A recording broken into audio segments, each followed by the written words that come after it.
¿Podemos hablar con los muertos? Hablemos de un tema muy profundo, que toca el dolor humano, la curiosidad y la fe.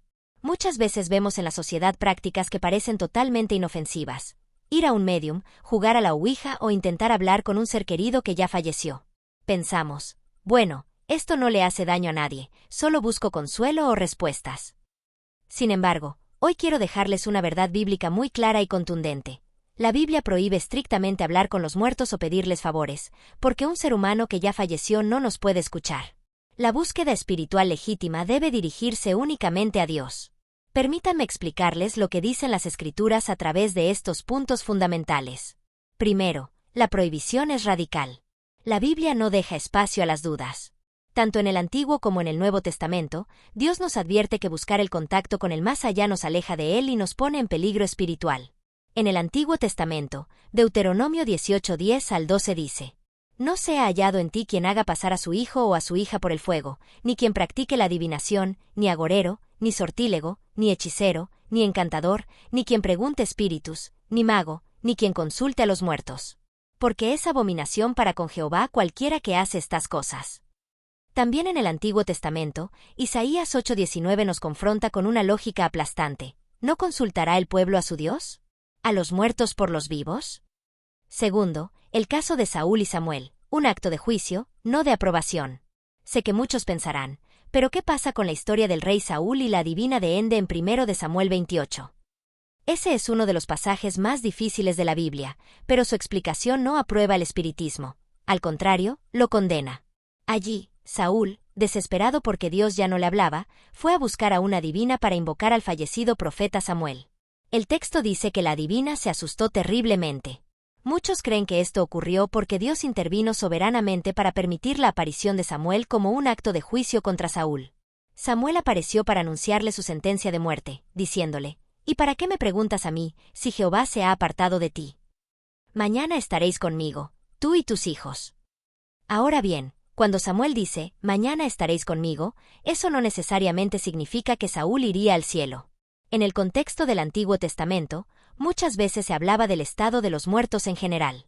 Samuel estaba anunciando que Saúl moriría al día siguiente y entraría al lugar de los muertos, no necesariamente que compartiría el mismo destino eterno. De hecho, el mismo Antiguo Testamento aclara en 1 de Crónicas 10:13 al 14 que Saúl murió bajo juicio por su rebelión y por haber consultado a una adivina en vez de buscar a Dios. Tercero, la transfiguración en el Evangelio de Mateo, autoridad, no ocultismo. Por otro lado, en el Nuevo Testamento vemos un escenario muy famoso registrado en Mateo 17. Allí se narra el momento de la transfiguración, donde Jesús sube a una montaña alta y aparecen Moisés y Elías hablando con él. ¿Por qué aquí sí ocurrió? Porque Jesús actuó con autoridad divina. Él no usó médiums, rituales ni prácticas ocultas. Como recuerda Colosenses 2:9, en él habita toda la plenitud de la divinidad corporalmente. Moisés y Elías no aparecieron como espíritus invocados por capricho humano, sino desde la presencia de Dios para dar testimonio de la misión de Cristo. Jesús habló con ellos desde su autoridad divina, demostrando que Él es el único mediador legítimo entre Dios y los hombres. Como dice el Nuevo Testamento en 1 de Timoteo 2:5, porque hay un solo Dios y un solo mediador entre Dios y los hombres, Jesucristo hombre. Cuarto, los fallecidos no tienen contacto con la tierra. Quitando estas intervenciones divinas y soberanas, la regla general de la Biblia es que los seres humanos que mueren no mantienen contacto con este mundo.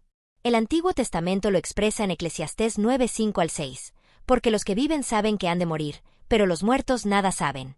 Y nunca más tendrán parte en todo lo que se hace debajo del sol. Jesús mismo, en el Nuevo Testamento, explicó en Lucas 16:26 que después de la muerte existe una separación. Una gran cima está puesta entre nosotros y vosotros, de manera que los que quisieren pasar de aquí a vosotros, no pueden. No hay mensajes de ida ni de vuelta por iniciativa humana. Y cualquier voz o presencia buscada fuera de Dios entra en el terreno del engaño espiritual. Por eso 2 de Corintios 11:14 advierte que Satanás puede disfrazarse como ángel de luz. Amigos, la fe no se trata de buscar señales en la oscuridad ni de pedir favores a humanos del pasado. Como dice 2 de Corintios 5:7, porque por fe vivimos, no por vista. Dios no nos prohíbe estas prácticas para limitarnos, sino para protegernos. Él sabe que en momentos de dolor o pérdida somos vulnerables.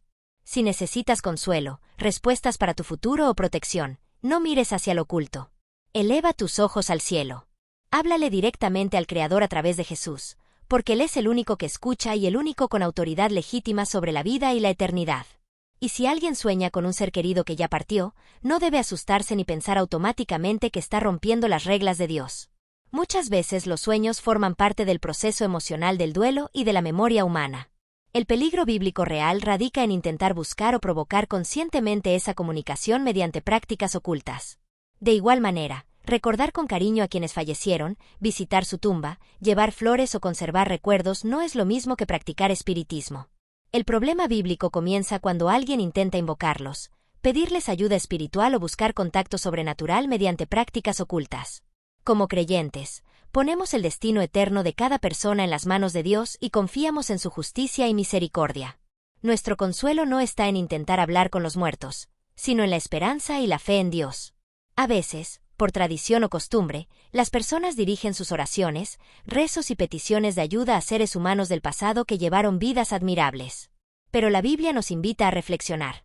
Ningún humano, por más espiritual que haya sido, se convierte en Dios al morir.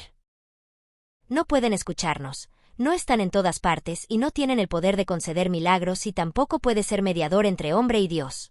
Elevar un rezo a alguien que ya falleció es un esfuerzo en vano. Dios no comparte su gloria con nadie, y Él nos pide que le hablemos directamente a Él.